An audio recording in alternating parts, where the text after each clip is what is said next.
Welcome back to the main stage and the Motorfest Walk of Fame. It's the place to be if you really want to become a Motorfest legend. Each month,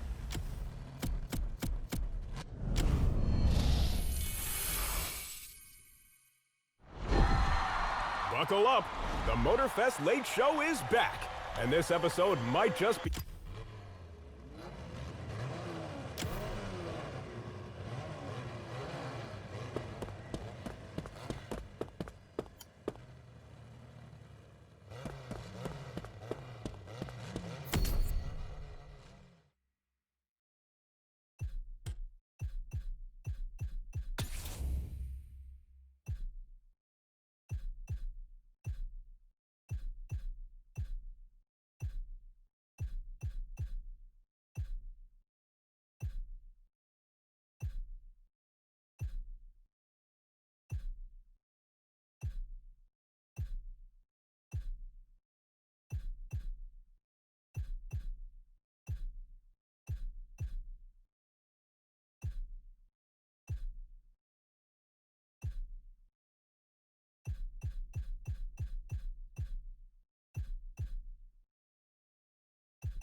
Skip the new play.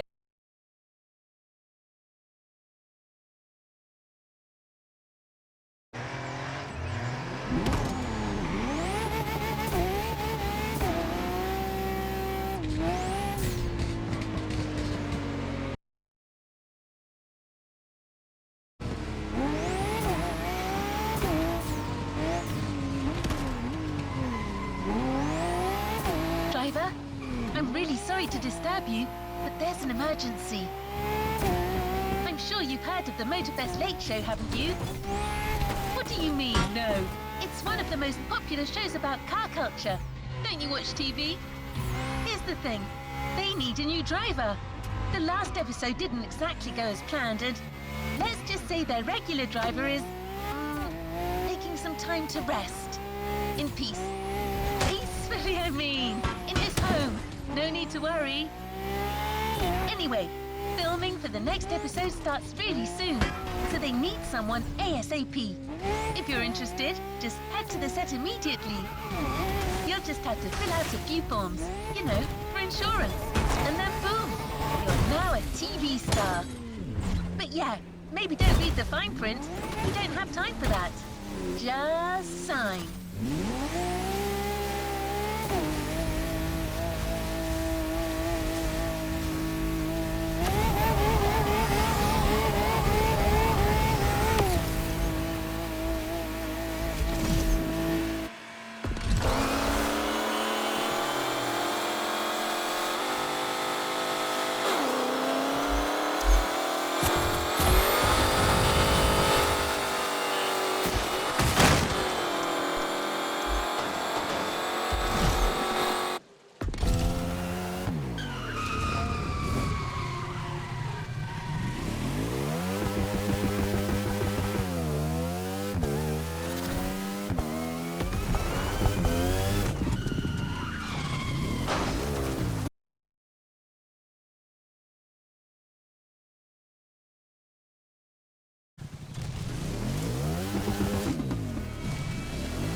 Stations everyone, go, go, go.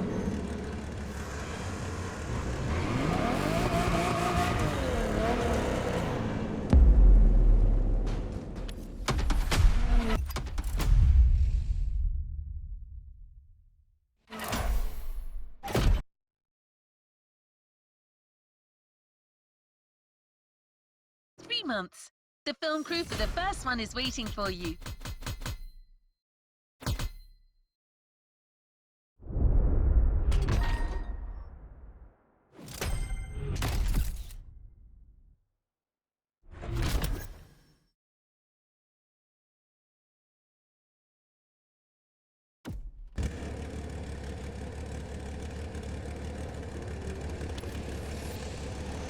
Another activity awaits. Come on, come on. Speak to you soon, driver.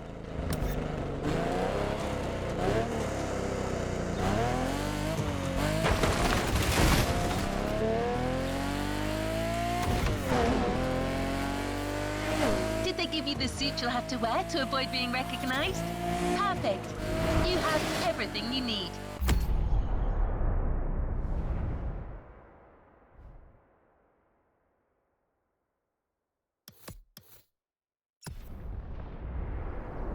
Let's head to the filming location. It's going to be great.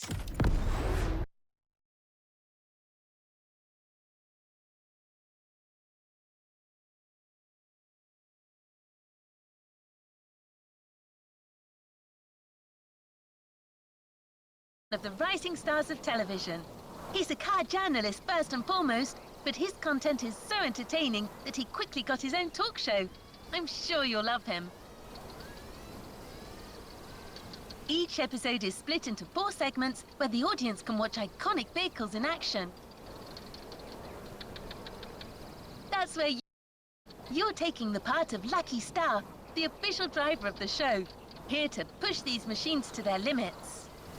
Meanwhile, Casey and his guests talk about car culture facts and crack some jokes. It's a lot of fun. Okay, I guess that's all you needed to know. I can't wait to watch the show.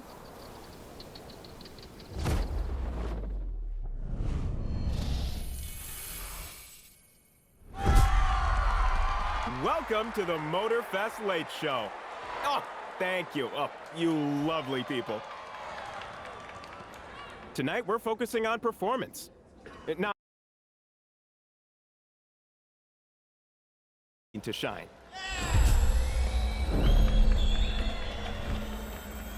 That name alone, Alpine, makes you think of the Alps. Huge vistas. The thrill of a fast, steep descent. Well, except that Alpine's actually based in Normandy, of course. Don't bring your skis there, trust me.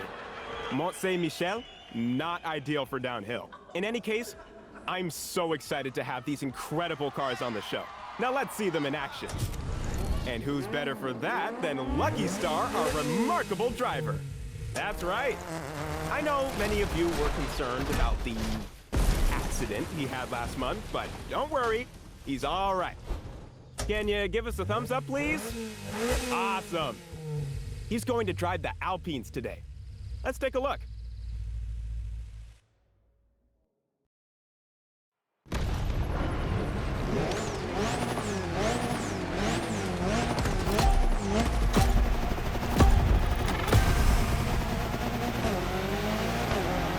And here we are.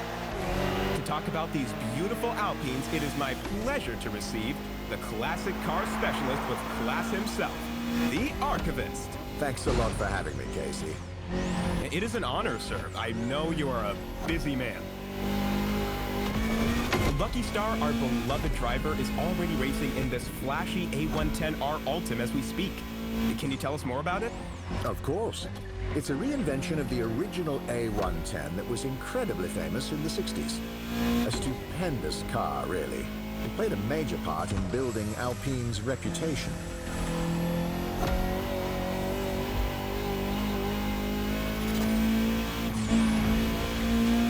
Did you have the chance to try it, the original? Oh yes, it's amazing. But, to be honest, not very comfortable. It was a rally car first, after all.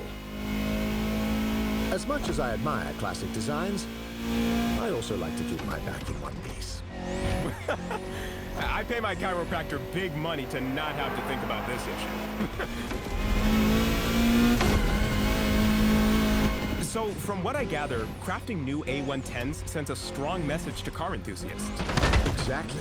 Alpine actually had a long hiatus between 1995 and 2017. The A110 was the ideal model to relaunch the brand. And this new edition is simply the quickest version of that car. The ultimate. Hence its name.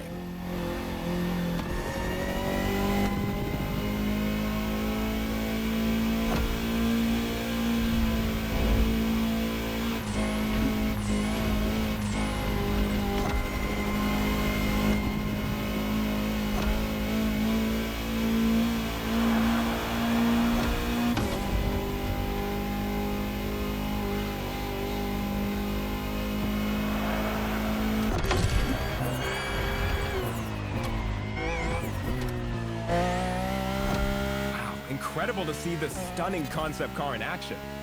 This is the hydrogen-powered Alpenglow High 6, a statement of Alpine's vision of the future of road and racing cars.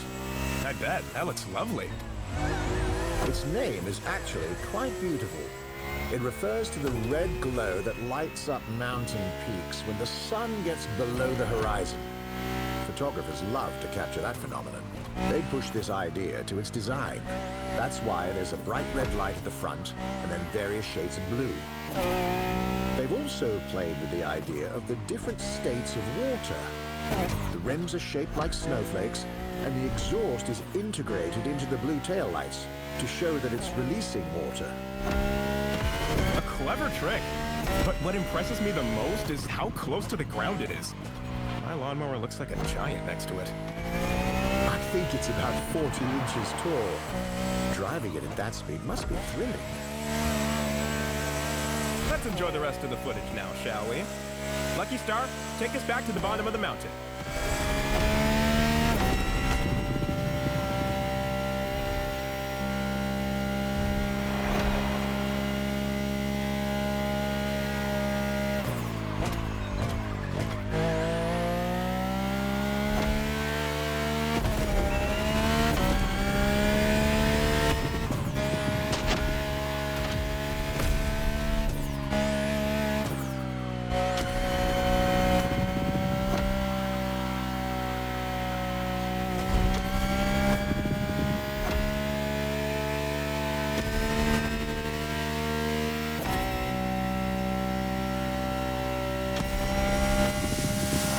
Still got it, Lucky Star.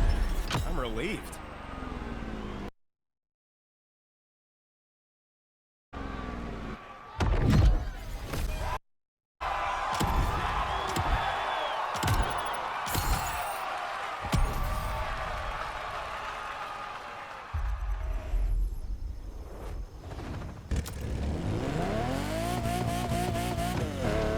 I'm so glad we finally talked about Alpine on the show.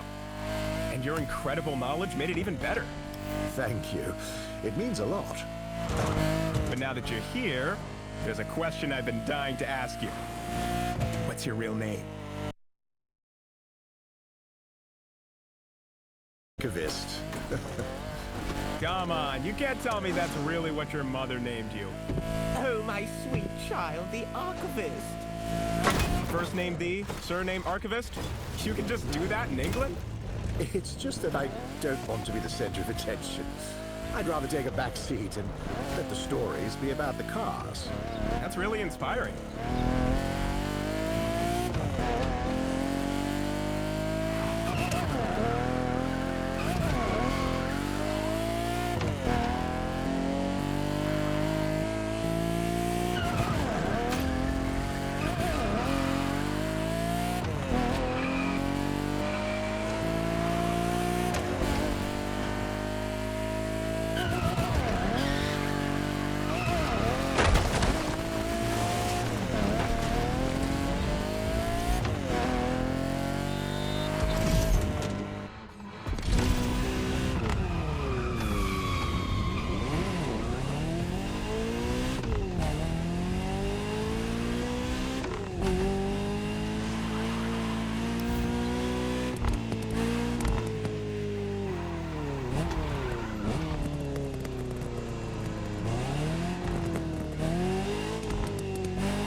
for a new segment. I hope you're well seated for this one. Lucky Star is now driving the Veneer Supersport from Dubai-based brand W Motors. Sir Archivist, what makes it so distinctive? Aggressive design, as you can see. Loud and fast acceleration with 800 horsepower, a twin-turbo flat-six engine, and an automatic 7-speed PDK dual-clutch transmission. It's the second model from W Motors after the Lycan Hypersport. Its name comes from a monstrous wolf in Norse mythology, the son of Loki, no less, pursuing the imagery of the Lycan. That explains the wolf picture on the roof. Well, let's push this beast to the limit. Our team crafted several key shots for Lucky Star to nail. Let's see how it goes.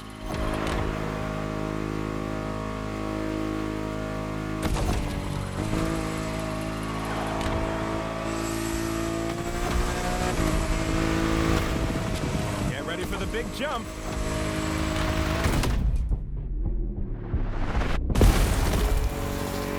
You know this car wasn't built for that, right? Isn't that what makes it fun?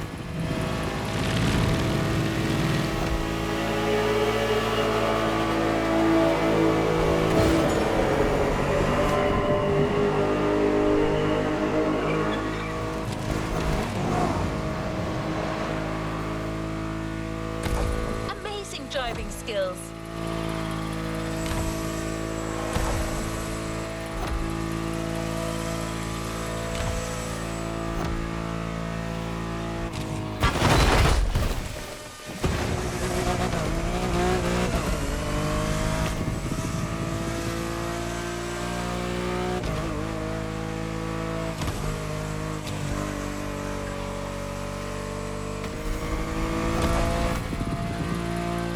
Another jump!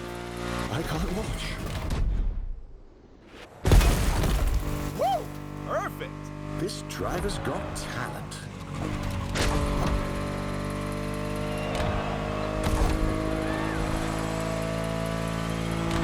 See? Everything went well.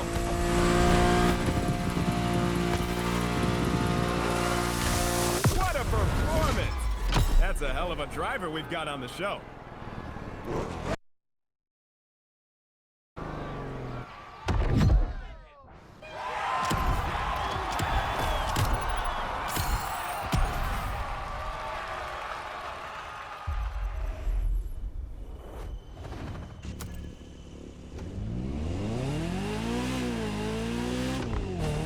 So tell me, Sir Archivist, what did you think of Lucky Star's driving? Well, Lucky Star is... I'm sorry, it's just too weird. No? What is? I just can't say Lucky Star seriously. It was the name of my horse. Your horse? Oh man, I would never have seen that one coming.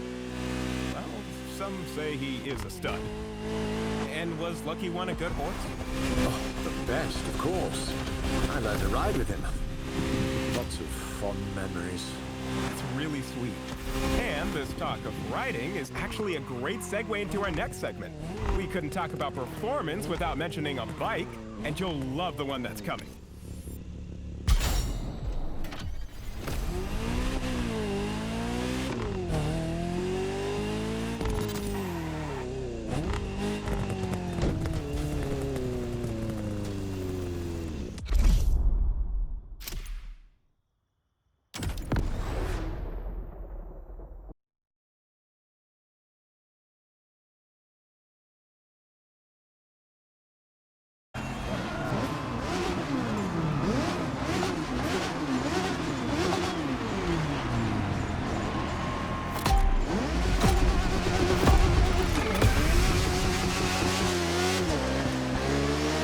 We're stepping into legendary territory.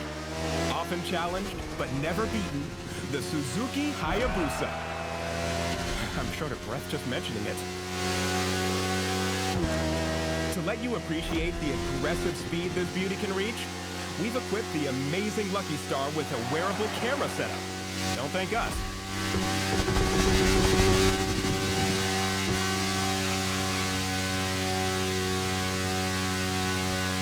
I'm turning to you, Sir Archivist. How did the Hayabusa come to be this iconic legend among motorcycles? First, let me explain the name. Hayabusa means peregrine falcon in Japanese. Peregrine falcons are predators known for nosediving on their prey at more than 180 miles per hour. It is literally the fastest animal alive. It sets the ambition and imagery that this vehicle aspired to. It is still the world's fastest production motorcycle at around 190 miles per hour top speed. Sheesh. Sounds dangerous if you ask me.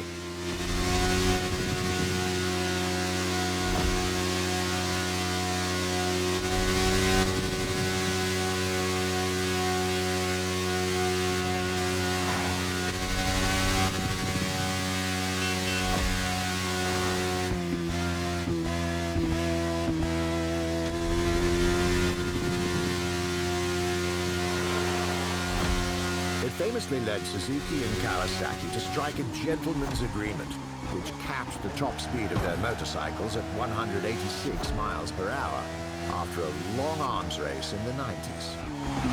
It was a panic-fueled agreement to avoid association with road accidents, bad publicity, and the looming fear of international regulations.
Those greaser-style biker gangs in Japan at that time?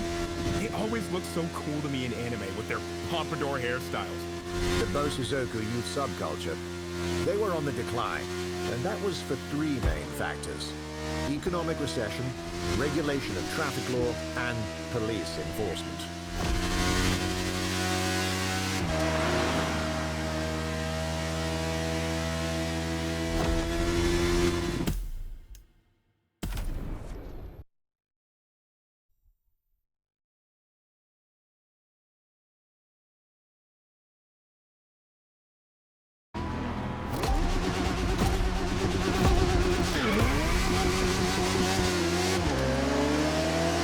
We're stepping into legendary territory.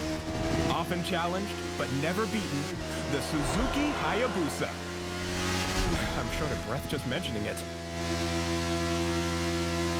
To let you appreciate the aggressive speed this beauty can reach, we've equipped the amazing Lucky Star with a wearable camera setup.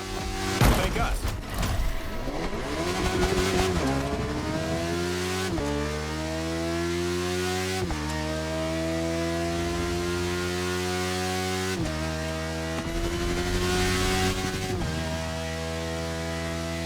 I'm turning to you, Sir Archivist. How did the Hayabusa come to be this iconic legend among motorcycles? First, let me explain the name.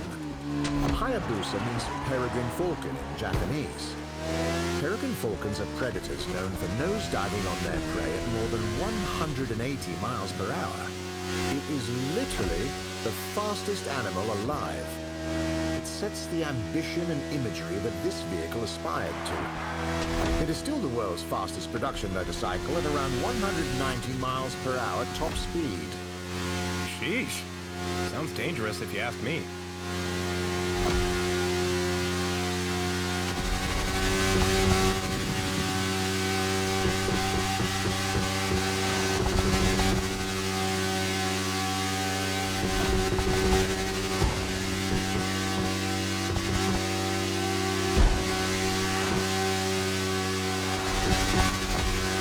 famously led Suzuki and Kawasaki to strike a gentleman's agreement, which capped the top speed of their motorcycles at 186 miles per hour after a long arms race in the 90s. It was a panic fuel agreement to avoid association with road accidents, bad publicity, and the looming fear of international regulations.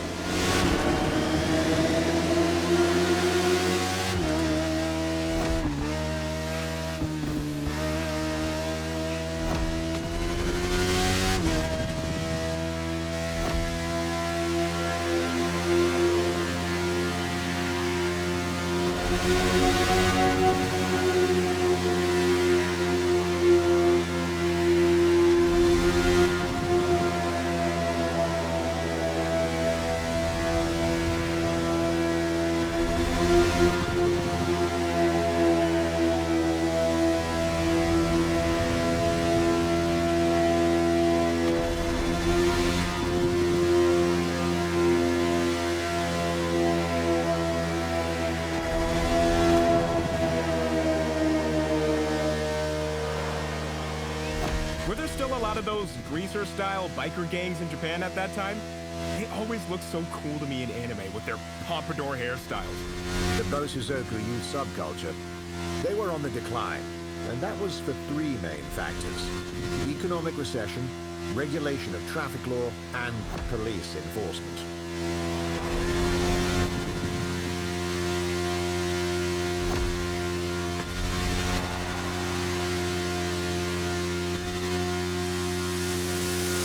Look at that!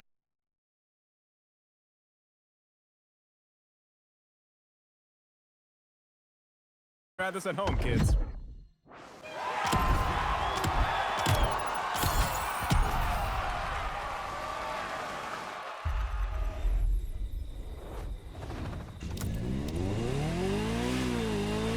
This is almost the end of this episode. But before saying goodbye, I think you've got a special treat for us, Sir Archivist. Oh, indeed. During my recent trip to France, I interviewed the CEO of a famous hypercar company, Delage Automobile. Delage?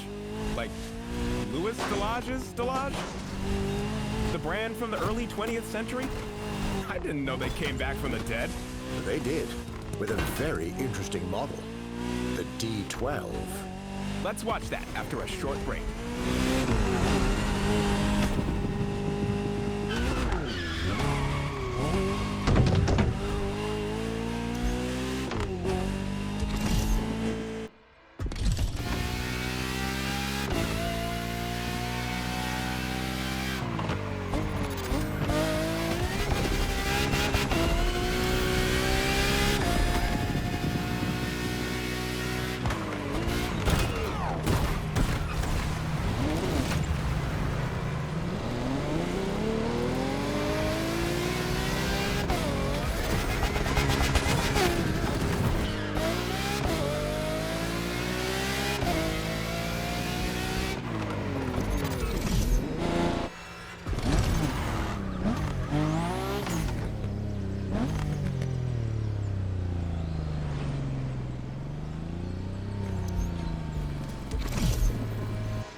Delage was once the embodiment of speed and elegance, but after decades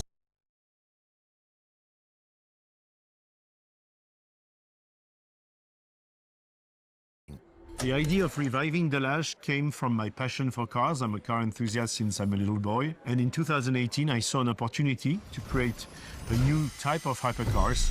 And 1 year later, when we were quite advanced, the question came, should I create my own brand or revive an old brand? And I preferred to do the second choice because I think a brand like Delage deserved to be revived. The G12 is our first model. As such, it needed to be beautiful and to be insanely fast. It's a road legal car that can reach 360 kilometers an hour with amazing curve speeds, brakings, and handling. Delage is on the track of being one of the most recognized French brands in the world once again.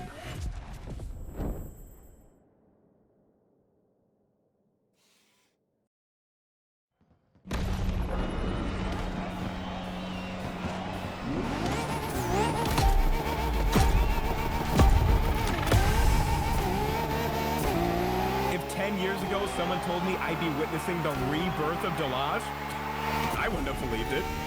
That return definitely caught us by surprise. But I'm delighted it happened. Delage holds a special place in the automotive industry. Would you mind telling us more about that? Not at all. It was founded in 1905 and quickly made an impression in the motorsport scene. For instance, they won the World Manufacturers' Championship in 1927. I bet that was a pretty big thing by then, wasn't it? Absolutely. It was the biggest competition of its time.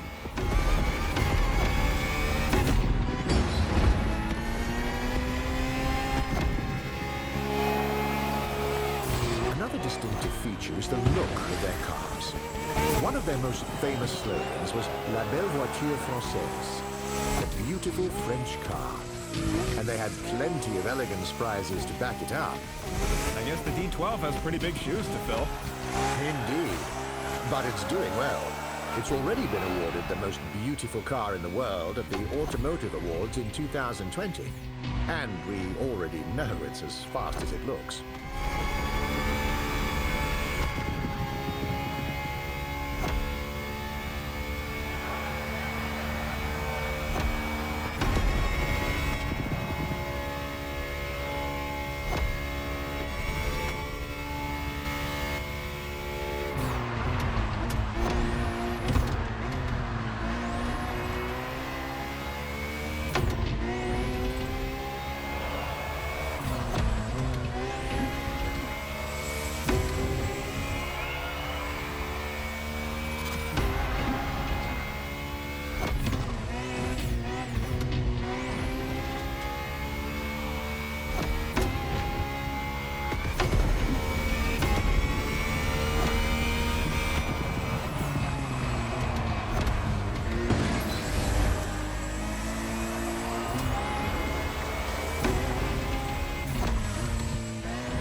Of course, Delage won't stop there.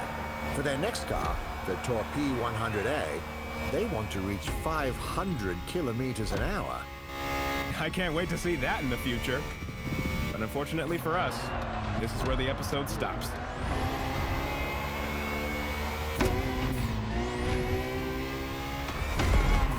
Thank you once again, Sir Archivist. Next to your knowledge, I feel like a rookie car enthusiast again. It's always refreshing to have you on and listen to you. Can I say I even find it kind of soothing? Is that weird? I mean it. You can make great money just telling bedtime stories to people. What do you say, partnership? I could offer you 50-50. Well, thanks for the compliment, Casey. Sadly, I must decline the business partnership. I work solo. Ah, shoot! My genius plans never work! But please, we're friends now. You can call me Rupert. Oh, what an honor. I'll cherish this moment forever. Thanks, Rupert. I love being your sidekick. I hope to invite you again soon.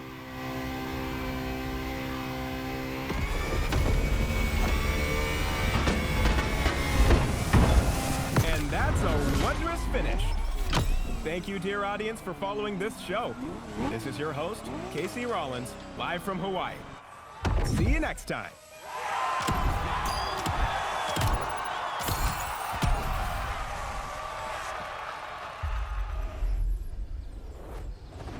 Congratulations on shooting this episode.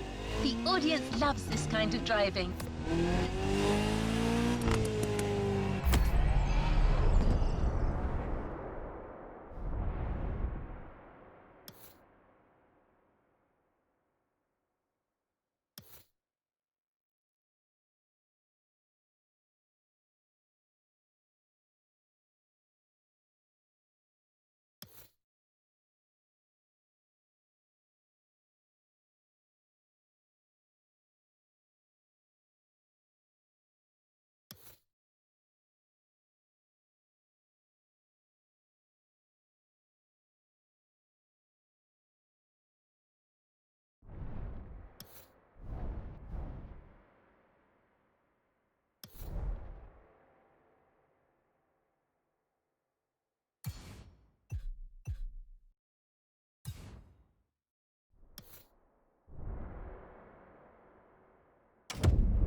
New challenges unlocked.